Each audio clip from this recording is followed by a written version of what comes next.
Hey everyone, welcome back to Girl Talk. Thank you so much for joining me. As always, before we get started, if you could give me a like, share, a thumbs up, comment, all that other good stuff, I would appreciate it.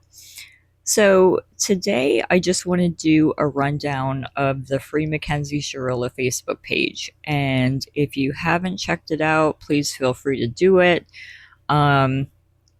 We are going to go over the debunking the lies, and I got my readers on, guys, because there's a lot.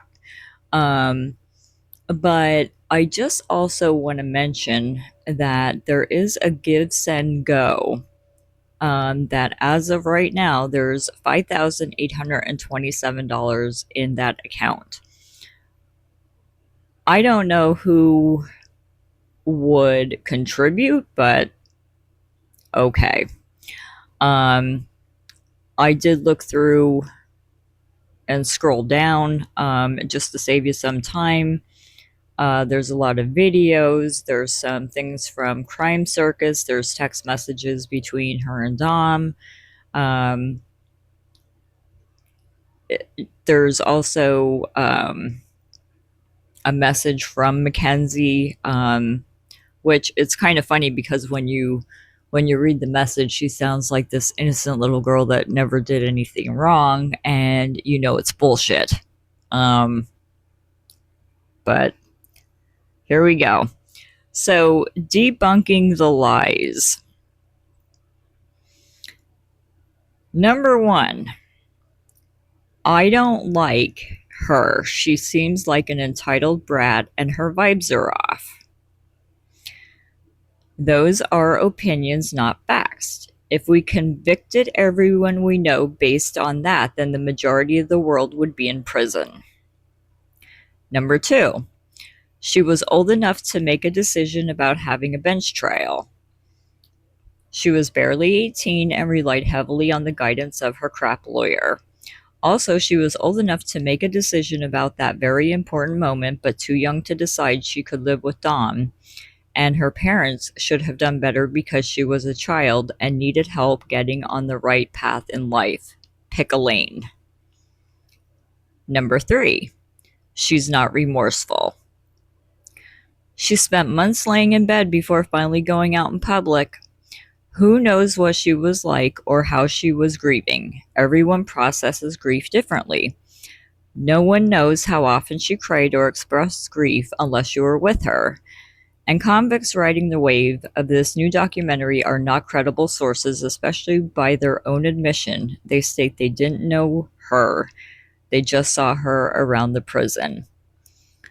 Number four, she remembers everything. She's just lying.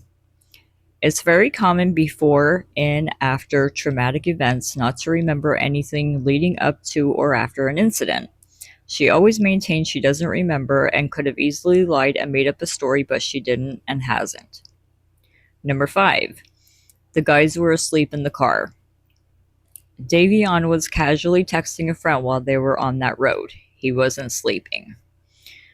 Number six, she asked her mom in a weird language if she could just tell them she had a seizure. That language is Carney. She didn't say anything about lying about a seizure in the hospital to her mother. She asked if she could ask them about community service or having her whole license taken away. Excuse me. Number seven, she doesn't have POTS. Yes, she does. She was diagnosed in 2017. Her mother testified in court under oath, and there is proof that she wasn't brought into the trial. Excuse me. Oh my goodness, guys. A medical expert is also in on the appeal documents regarding her medical condition. The night before the accident, she was not feeling well, further showing it could have been triggered an episode. She participated in video calls regularly with a nutritional coach for her POTS. Number eight, POTS doesn't cause seizures. It actually can. There's a link between POTS and PNES. I don't know what that is. Google says a psychogenic, non-epileptic seizure. That's what the PNES is, apparently. is a condition where a person experiences episodes that outwardly resemble epileptic seizures, but they are not caused by abnormal electrical activity in the brain. Number 9. She did multiple dry runs in the days leading up to the crash. It's a common cut through. Dom's own mother says so in her police interview. The prosecution pulled surveillance footage of that exact spot. Multiple cameras on the street. Where's the footage of her practicing? Won't she be gunning it down that road? Won't she be standing by the building, maybe with her car parked to eyeball the trajectory of her tricks shot? They don't have that footage and never sought that footage because it wasn't there. Mackenzie was on her way to Allison's Superfoods Market to pick up an order for her and Dom, which is proven in text messages, and the owner testified in the trial. Number 10. She was in complete control of the car. She was found with her upper torso under the crumbled passenger side dashboard. How did she get there? If the dashboard crumbled over her due to the impact, she had to have been over there prior to impact for that to happen. Was she laying on Dom's lap incapacitated from a medical episode? Furthermore, there were 2 other people in that car that would have been more than likely to steer in that situation. Number 11. She threatened to crash the car 2 weeks prior in a highway incident, and those texts between Mackenzie and Dom's mom are just Mackenzie lying about what happened. There are further text messages in the appeal documents between Mackenzie and Dom immediately after the incident, where Dom apologizing for it, taking ownership of being at fault for that. Also, the timeline for that incident doesn't line up with how the prosecution laid it out. Number 12. She was suicidal. No, she wasn't. She loved her life. Dom texts multiple people about loving them, and Davian told Bubba that he loved them, which was out of character, but definitely doesn't fit the fighting story being told.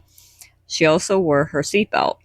If she truly wanted to end things and ensure that, then she wouldn't have worn it.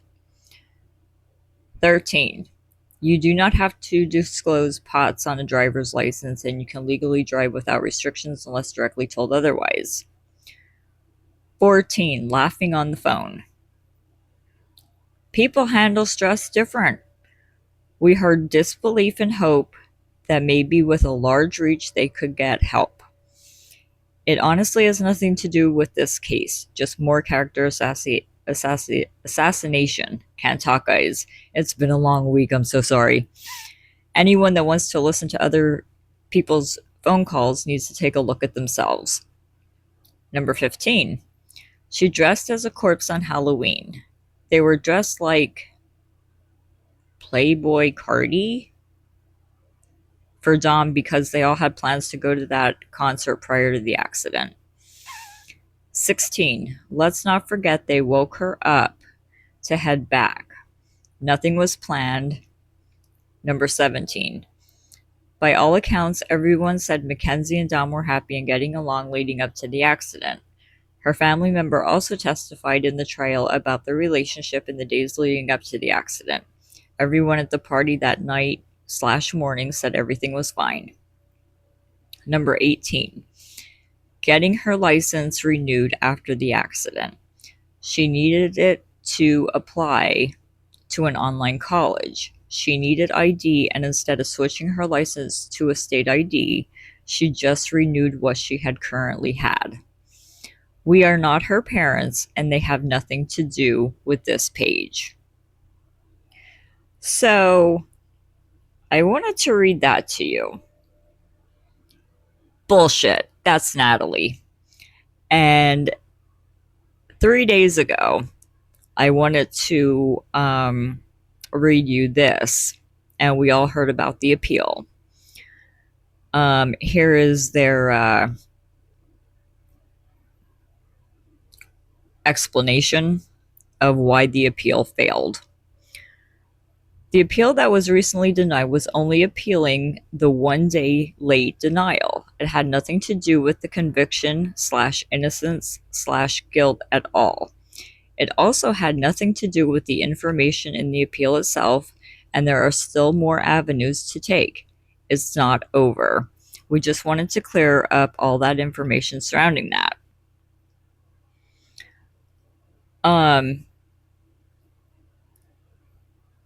So they also put Miss Russo's police interview up, and I just want to skip down here. Give me 1 second here. Oh, here we go. This is the last thing that I wanted to tell you. This was on May 24th. If videos are used against her, then let's share some too. If this is irrelevant but others aren't, then you need to ask yourself why that's okay.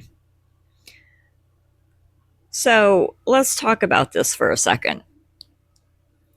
This supposedly has nothing to do with the parents. Supposedly her mother didn't make this page and everything else. We know it's bullshit because we heard the jail phone calls. If you look on that web page, it says a journalist. Who's the journalist? We can tell by the language that is Natalie. Does she have help uploading those videos? Probably. But this is 100% her. Let's not bullshit it. Let's not sugarcoat it. That's what it is. But the thing that kind of got me out of all that, first of all, we know it's nonsense, but that Give, Send, Go with that $5,827 in there. Really, guys? Really? Whoever is contributing to this, is that going for her hemorrhoid cream for her under eye bags in jail, or what is that going for? Just a thought there.